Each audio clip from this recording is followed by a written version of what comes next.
नमस्कार दोस्तों। आज है 28 फरवरी। आज के जो भी इम्पोर्टेंट न्यूज़ हैं, करंट अफेयर है, उनके बारे में हम लोग डिस्कस करेंगे। आज पहला इसमें जो न्यूज़ है ना, वो कर्नाटका के सीएम के बारे में। कर्नाटका के जो सीएम है सिद्धारमैया, उन्होंने क्रिटिसाइज़ किया है, टिप्पणी की है अमित शाह के बयान के ऊपर। अमित शाह ने एक्चुअली कल ही हम लोगों ने डिस्कस किया था कि अमित शाह ने बोला था कि अगली बार जब भी डिलिमिटेशन होगा, ठीक है, तो वहाँ पर साउथ इंडिया के जो राज्य हैं, उनकी जो सरकारें हैं, राज्य हैं, उनकी जो सीट है ना, वो कम नहीं होंगी लोकसभा में। ठीक है, सीट कम नहीं होंगी, इतना गारंटी है। लेकिन जो कर्नाटका के सीएम है सिद्धारमैया, उन्होंने बोला कि भाई आपने ये तो बोल दिया कि साउथ इंडिया की जो स्टेट है उनकी सीट्स कम नहीं होंगी, लेकिन आपने ये नहीं बताया कि क्या नॉर्थ इंडिया में जो राज्य हैं उनकी पॉपुलेशन की वजह से, क्योंकि उनकी पॉपुलेशन तो बढ़ गई है, तो क्या आप उनकी पॉपुलेशन की वजह से उनके जो सीट्स हैं लोकसभा में वो भी बढ़ा दोगे? तो आपने ये चीज़ क्लियर नहीं की है। तो इसी चीज़ को लेके सिद्धारमैया जो कर्नाटका के सीएम है, उन्होंने अमित शाह का एक तरह से क्रिटिसाइज़ किया है। उनकी जो बात है, उन्होंने जो बोली थी उसके ऊपर टिप्पणी की है।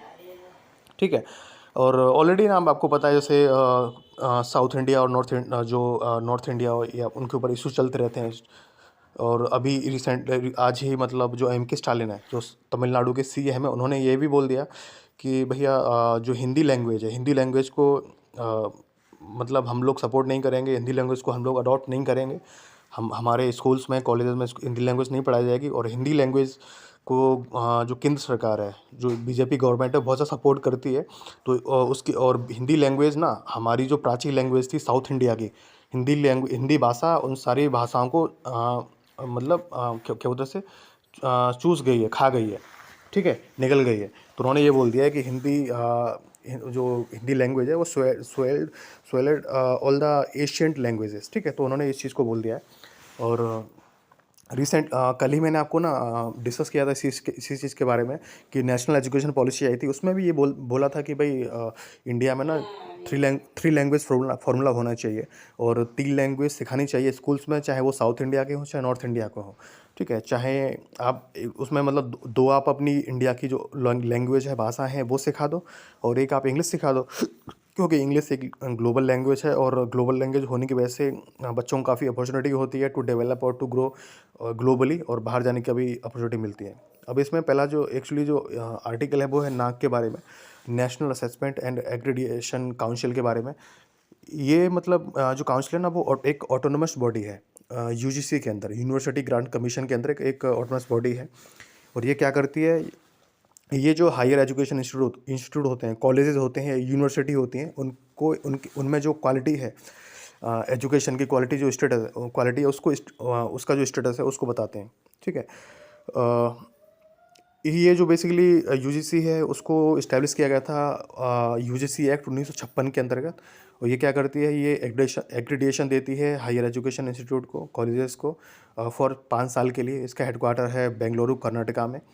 और इसके जो प्रेसिडेंट है, जो नाक है, उसके जो नेशनल एक्रीडिएशन काउंसिल के जो जनरल काउंसिल है, उसके जो प्रेसिडेंट हैं वो वही होते हैं जो यूजीसी के चेयरमैन होते हैं।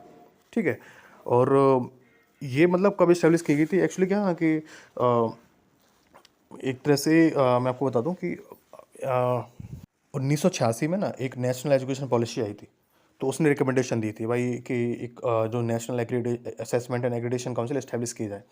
और उसके बाद जो प्रोग्राम ऑफ एक्शन आया था 1992 में, उसने भी रिकमेंडेशन दिया था, उसके बाद ये इस्टेब्लिश की गई थी। और आप देखोगे कि एक नेशनल इंस्टीट्यूशनल रैंकिंग फ्रेमवर्क भी है, जो लॉन्च किया गया था, डेवलप किया गया था मिनिस्ट्री ऑफ एजुकेशन के द्वारा 2015 में। ये भी वही काम करता है, और 2015 से अपनी रिपोर्ट देता है, एजुकेशन जो क्वालिटी स्टेटस है हायर एजुकेशन इंस्टीट्यूट का, ठीक है, उसको बताता है ये। लेकिन गवर्नमेंट ने अपनी तरफ से ये लॉन्च किया था। ठीक है, मिनिस्ट्री ऑफ एजुकेशन ने। आप देखोगे ना कि मिनिस्ट्री ऑफ एजुकेशन ने जो सेंट्रल गवर्नमेंट है, उसका अपना एक फ्रेमवर्क है जो हायर एजुकेशन में जो क्वालिटी है वो उसको असेस करता है। अब देखो, रियलिटी आपको भी पता है कि जो आज इंडिया में ना सैकड़ों कॉलेजेस हैं। ठीक है, जहाँ पर कोई क्वालिटी नहीं है, कॉलेजेस में एजुकेशन की कोई लेवल नहीं, कोई स्टेटस नहीं है। ठीक है, इसलिए ना गवर्नमेंट अपना एक नेशनल फ्रेमवर्क बनाती है और एक तरह से पब्लिश करती है। और जबकि नाक अपना जो एजुकेशन क्वालिटी है वो बताती है। ठीक है। अब इसमें अगला जो टॉपिक है वो सेबल बार्ड ग्लोबल सीड बोल्ट के बारे में है। तो ये ना जो सीड बोल्ट है, एक तरह से गोदान है, गोदान है ये, मतलब इसे गोदाम है ये, स्टोरेज हाउस है ये, जो जो है नॉर्वे में। ठीक है, ये क्या करता है, ये जो एक तरह से जो बहुत सारे जो सीड होते हैं, सीड होते हैं क्रॉप, जो सीड होते हैं, मतलब बीज होते हैं फसलों के, उनको स्टोरेज करके रखता है कि इन केस अगर कोई आपदा आती है, डिजास्टर आता है, कोई प्रॉब्लम आती है, ठीक है, जो सारी फसलें हैं वो ख़त्म हो जाती हैं, कुछ नहीं बचता, बीज नहीं बचते सारे, मतलब वॉर की वजह से पूरे पृथ्वी पे ना मतलब कुछ भी, मतलब डिजास्टर आ गया, तो फिर इन दैट केस क्या होगा कि जब नई सिविलाइजेशन आएगी, इस्टेब्लिश होगी, तो उनके पास ना पुराने ना बीज होने चाहिए उसमें। तो उस तरह से एक तरह के ना बहुत सारे जो 13 लाख से ज़्यादा जो बीज के सैंपल है ना, वो यहाँ पे स्टोरेज किए जाते हैं। तो उसके बारे में था ये। इंडिया में भी ना एक नेशनल जीन बैंक है, जिसको जिसको 1996 में इस्टेब्लिश किया गया था Indian council of agriculture research के द्वारा। इसका हेडक्वार्टर न्यू दिल्ली में है, और अभी रिसेंटली ना बजट 2025-26 में भी ये बताया गया था कि एक दूसरी नेशनल जीन बैंक इस्टेब्लिश की जाएगी, कहाँ पर, लद्दाख में। ठीक है, और यहाँ पे भी ना लगभग 47,000 जो सीड्स के जो सैंपल हैं वो उनको स्टोरेज कर रखा है। ठीक है, और जैसे सीरियल्स के, मिलेट्स मतलब एक तरह से दाल, ठीक है, लेग्यूम्स के, ऑयल सीड्स, वेजिटेबल, तो सबके ना बहुत जितने भी क्रॉप्स होती हैं उनके एक एक दो कुछ ना कुछ डिफरेंट बीज वहाँ पे स्टोरेज कर रखे हैं। अगला इसमें टॉपिक है वो माउंट फेंटले के बारे में है। माउंट फेंटले बेसिकली ये एथोपिया में है ये। ठीक है, एथोपिया में एक जगह है, एडिस एडिस अबाबा, उसके पास है। तो इसका ना यहाँ से ये एक बेसिकली जो माउंटेन है, ये वॉल्केनिक माउंटेन है ये। तो यहाँ से ना अभी इरप्शन हुआ है, वॉल्केनो लावा बाहर निकला है, और इसमें जो लास्ट टाइम इसका इरप्शन हुआ था वो 1820 में हुआ था। तो आप समझ लो कि ऑलमोस्ट 200 साल के बाद यहाँ पे इरप्शन हुआ है। ठीक है, तो उसकी वजह से न्यूज़ में है ये। और सरप्राइजिंग बात यह है कि यहाँ से ना मीथेन प्लम्स निकले हैं, मतलब मीथेन जो गैस है ना, वो गैस निकली है। जनरली क्या होता है ना कि जब जब भी कोई वोल्केनिक इरप्शन होता है, तो वहाँ से CO2, carbon dioxide, sulphur dioxide और वाटर वेपर वो रिलीज़ होता है, वो गैस निकलती है, मीथेन नहीं निकलती। ठीक है, तो इसकी वजह से और रीज़न दिया गया है कि भाई कोई डीप अंडरग्राउंड मैग्मा मूवमेंट होगा, उसकी वजह से कोई हलचल उसमें हो गई होगी, तो ये निकला है, मीथेन गैस निकली है वहाँ से। ठीक है, मीथेन गैस के बारे में इंटरेस्टिंग चीज़ ये है कि ना ये ग्रीन हाउस गैस है, जो 28 गुना ज़्यादा कार्बन डाइऑक्साइड को ट्रैप कर सकती है 100 साल के टाइम पीरियड के भीतर एटमॉस्फेयर में।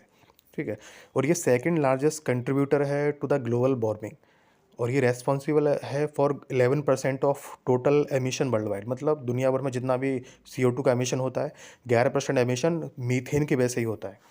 अब बहुत सारे जो वोल्केनस के टाइप्स होते हैं, तो जैसे पहला टाइप है वोल्केनो का, ज्वालामुखी का, जिसको हिंदी में ज्वालामुखी बोलते हैं वोल्केनो को। उसका टाइप पहला है फिशर बेंट करके। ठीक है, ये आप देखो एक लाइन है, वो सबसे पहला लाइन की तरह उसमें से वोल्केनो बाहर निकल रहा है। दूसरा इसमें है सील्ड वोल्केनो, तो ये सील्ड की तरह है, मतलब ये बहुत ऊंचा ऊंचा नहीं है।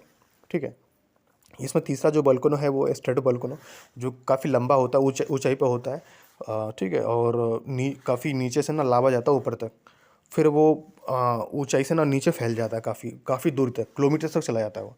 इसमें जो अला लावा एक तरह जो वोल्केनो है वो डोम वोल्केनो है, जो आप देख सकते हो। अगला जिसमें न्यूज़ है वो स्पेरेक्स के बारे में। एक्चुअली नासा का ये मिशन है स्पेरेक्स। ठीक है, तो नासा का ये मिशन है, इसका नाम है spectro photometer for the history of the universe. तो इसमें यही होगा कि ना आज एक्चुअली ये मिशन इसलिए न्यूज़ में है क्योंकि ये 28 फरवरी आज ही ये नासा इसको जो स्पेस एक्स का फाल्कन 9 रॉकेट है उसके द्वारा लॉन्च कर रही है। स्पेस एक्स जो एक प्राइवेट कंपनी है अमेरिका की, उसका जो फाल्कन 9 रॉकेट है वो उसको लॉन्च करेगी। और ये क्या करेगा ना, ये एक तरह से एक्सप्लोर करेगा, डिटेल बताएगा किसके बारे में, इस आपको पूरे ब्रह्मा यूनिवर्स के बारे में, कि यूनिवर्स का जो ओरिजिन है कैसे हुआ, और कौन सी ऐसी जगह है ब्रह्मांड में जहाँ पर रहा जा सकता है, कौन से ऐसे प्लानेट है जहाँ पर रहा जा सकता है। ठीक है, इससे पहले ना एक जेम्स वेब स्पेस टेलीस्कोप है, वो नासा का ही है, लेकिन वो क्या करता है, वो कुछ पर्टिकुलर जो स्पेसिफिक रीजन है स्पेस में, जगह है, वहाँ पे सिर्फ एक्सप्लोरेशन करता है, वहाँ पे रिसर्च कर रहा है। ठीक है, लेकिन ये जो स्पेस स्फेरेक्स है, ये अपने सर्वे कंडक्ट करेगा, रिसर्च करेगा, एक्सप्लोरेशन करेगा पूरे इस यूनिवर्स में, मतलब कहीं भी जहाँ भी इसको कोई भी अगर रिसर्च में क्लू मिलता है, कुछ पता चलता है। ठीक है, अगला इसमें टॉपिक है वो न्यूज़ है, वो भी साइंस के बारे में ही है। नासा का पंच मिशन है, जो पंच मिशन है वो किसको स्टडी करेगा, वो सन का जो एटमॉस्फेयर है उसको स्टडी करेगा। ये क्या करेगा, ये ट्रैक करेगा फॉर्मेट